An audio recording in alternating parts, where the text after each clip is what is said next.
Episode 48 of Red versus Blue. My name is Mike Stark. And I'm Keith Curry. And we're cleaning up this mess that happened on Election Day. And we're going to probably go until the inauguration and then off to another 4 years of God knows what. But Keith and I will be here till at least Inauguration Day, on and off. We're not going to do it weekly. We're going to do it here and there. So since we were last together, there have been cabinet nominations put out there, and that has been entertainment gold if there ever was. And then the Hunter Biden pardon, we got to talk about that. And then Keith will have some election analysis that has come out since the election. So let's start with the Biden pardon. Well, Mike, I think Chris Christopherson probably said it best when he said, freedom's just another word for nothing left to lose. And I think that's where Joe Biden finds himself these days, unfortunately, with the Hunter Biden pardon. There's three issues with the pardon. You know, when I first got into politics, one of my mentors, a guy named Marty Carr, told me, he says, Keith, in politics, your word is everything. If your word is no good, nothing else matters. Nobody cares. And Biden was not very artful. He definitively ruled out a pardon for Hunter multiple occasions. He had his press director rule it out. He basically said, it's a foolish question. Why are you asking? And then he went ahead and did it. And in so doing, he immolated his own credibility. And he will be always known as a politician nobody could trust. A lot of people don't trust any politicians anyway. But here you've got sort of the definitive evidence that destroys your word and your trustworthiness and your reputation. Right. The second problem is that for the Democrats, it forfeited the high ground. When I was growing up in politics, Republicans always could claim the high ground. We were for freedom, against communism. We were for law and order, against criminals. We were for family values, against acid, amnesty, and abortion that the other side was for. Republicans played that pretty well for the better part of 2.5, 3 decades. Trump has let all that go away. The Democrats, and I think Harris actually tried to do it, seized patriotism, seized foreign policy, seized responsibility. Not particularly electorally successfully, but rhetorically it was successful. And the Democrats have sort of forfeited that high ground with this pardon because now we're in a Me Tooism and whataboutism. And then the third thing is he has given cover for Trump to pardon the January 6th defendants and for God knows who else. You know, typically Sunday morning shows our Republicans get on and they ask some guy, you know, Trump said this stupid thing today. What do you think about it? And he goes off somewhat disingenuously trying to deflect and defend it. Now all they're going to say is, well, it's no worse than the Biden part. Biden did it too. Right. And, whataboutism is now a shield that Republicans will be using to defend against some of the less responsible things they do. So all in all, it was a reputational and political catastrophe for Biden and good on the Democrats who have called him out on it and the media, because he's not getting a pass on it from anybody. And it really does sort of further deteriorates and destroys and degrades his reputation as a president. And it's something he'll be living down for, the rest of his life. Yeah. Well, I agree. And I think the Democrats have been almost as vocal as many of the Republicans about that pardon. So, and they know what it did and the consequences of it. So that I think is one issue. And then the other thing about the January 6th thing, it gives him rationalization to pardon all those folks. But I think that would have happened either way, don't you? It might have happened either way, but it would have happened, and then Republicans would have been on the defensive about it. The whole law and order issue would have been muddled up. Now It's Me Tooism. Yeah. And that's the shield that he's given Republicans on what would otherwise be a thoroughly irresponsible position. And I appreciate all of that analysis, but my analysis is this simple. Biden has no more F's to give about anything. Freedom's just another word for nothing left to lose. Right, exactly. Goes right back to Chris. You're right. Okay. All right. Now, let's talk about the real show that's going on. And it's going to be a continuing show until well after the inauguration. So we may want to re-up after the inauguration and comment then, because that's when the confirmation hearings will start. But the actual nominee process has been amazing. Well, Trump has cleaned out the bar scene in Star Wars to fill his cabinet. And there has been one scalp claimed already. Matt Gaetz has been forced to withdraw. He had no support anywhere. And it took 2 weeks to find that out definitively, although I think he could have done it in about 20 minutes on the phone. So he's gone, and he's not running again for Congress. He's not taking the seat for which he was elected. So he will be out of office, and we'll see what happens to him. And the House Ethics Committee is holding its ethics report to see if he does try and get another government job. But he's got more history to go. So that leaves the big four: Kash Patel, Pete Hegseth, Robert F. Kennedy Jr., and Tulsi Gabbard, who are nominees that should not be serving in government. Pete survived. He has been where most of the fire has been focused. He survived this week. I think he survived because Joni Ernst didn't want to have her fingerprints on his back, pushing him off the cliff. He's now in the FBI vetting process. My expectation is that things will come out of the FBI process and the hearings, and he is very much on the bubble. He's probably, I think, the most likely to make it of the four, but he's still in jeopardy. And then we haven't even started yet on Kennedy or Tulsi Gabbard. 100 former national security advisors and consultants for the government have written a letter opposing her nomination for national security advisor. And the fact that Kash Patel would run the FBI is sort of beyond bizarre. I don't really think that is a serious nomination either. So I would look for those four to be the ones most likely not to make it through. So the Tulsi Gabbard thing, maybe I've missed something in all of this, but there's been rumors that she is a security problem. But do these security officials that have spoken out against her, do they know something we don't know? Well, she was denied. She was on a TSA watch list because of her secret travels to Syria to pony up to Bashir Assad, who may get kicked out of office by the rebels in the next couple of days. She's been a Russian apologist.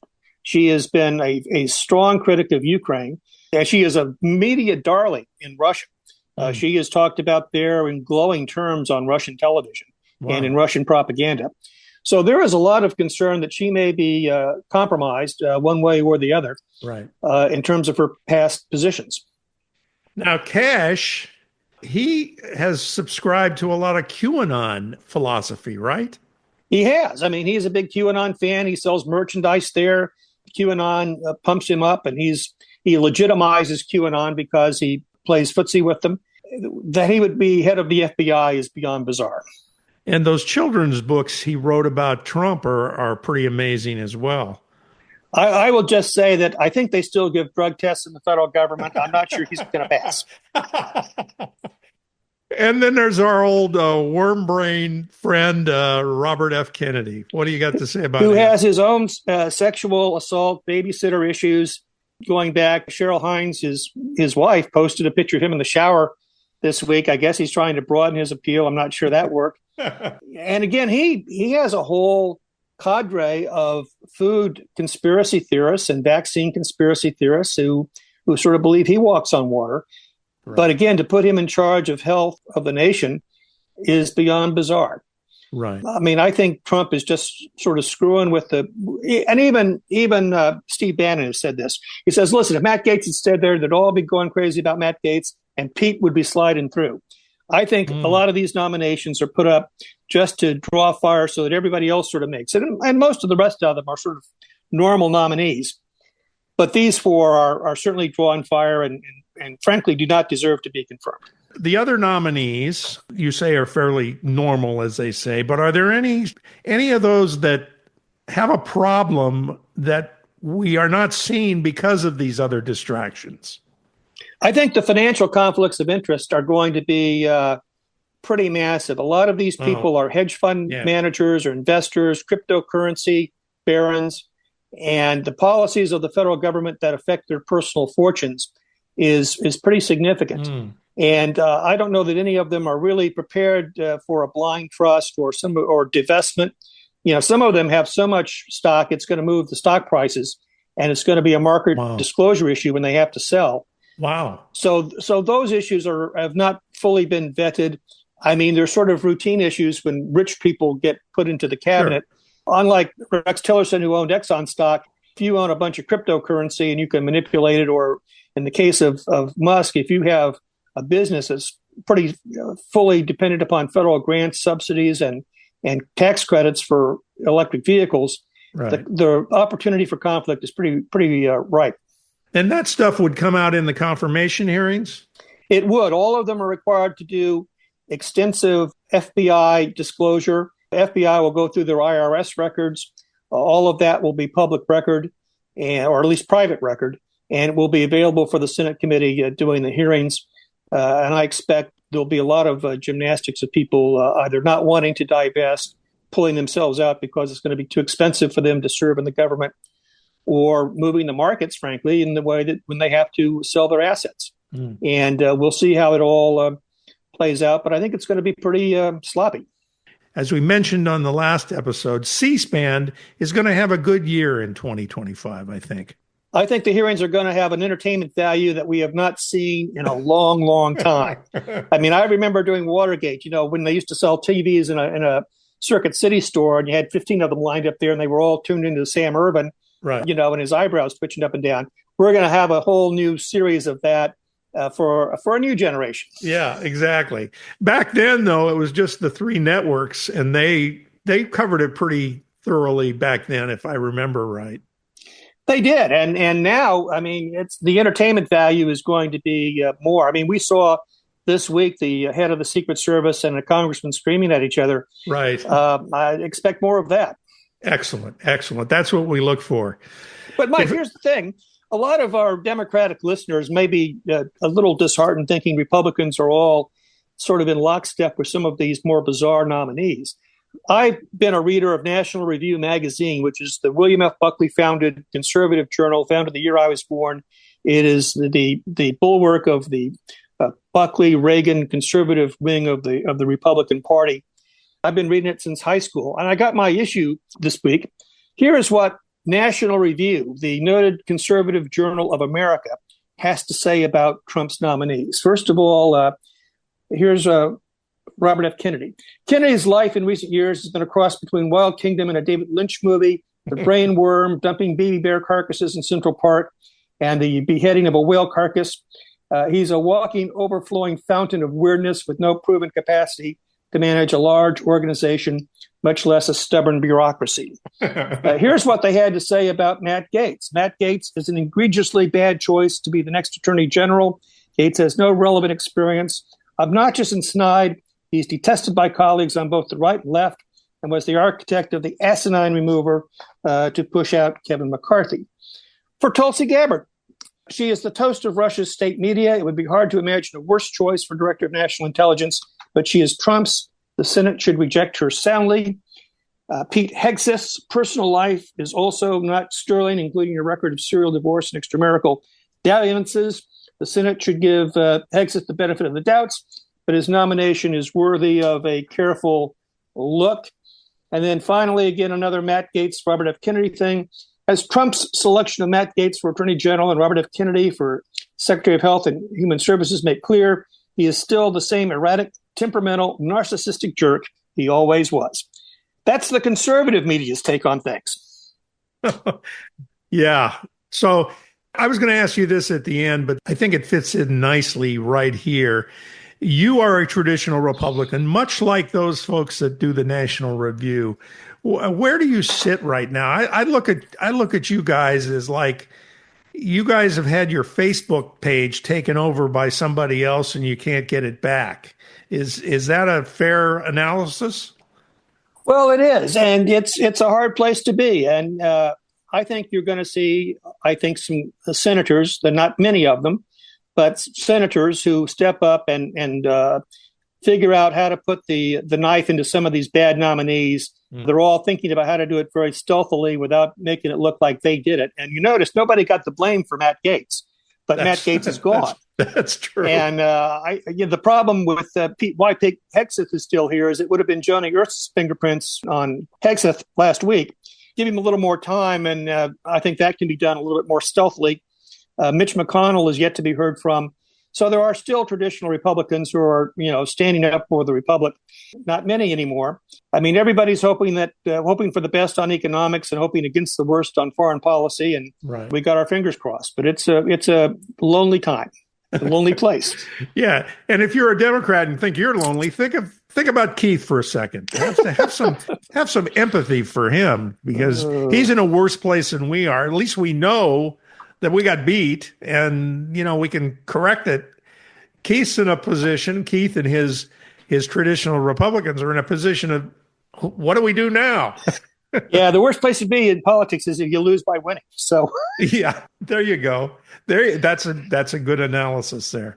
All right, finally, let's talk about some election analysis that has come up that you found interesting, and maybe we can get some insight from that. Well, politics now is like baseball. There's a lot of obscure statistics that actually can be very informative about the game and about how it is won and lost. First of all, when it was all said and done, the Democrats actually gained one seat in the House. Not enough to take control, but they flipped 3 seats in California and 3 seats in New York, and that gave them a +1.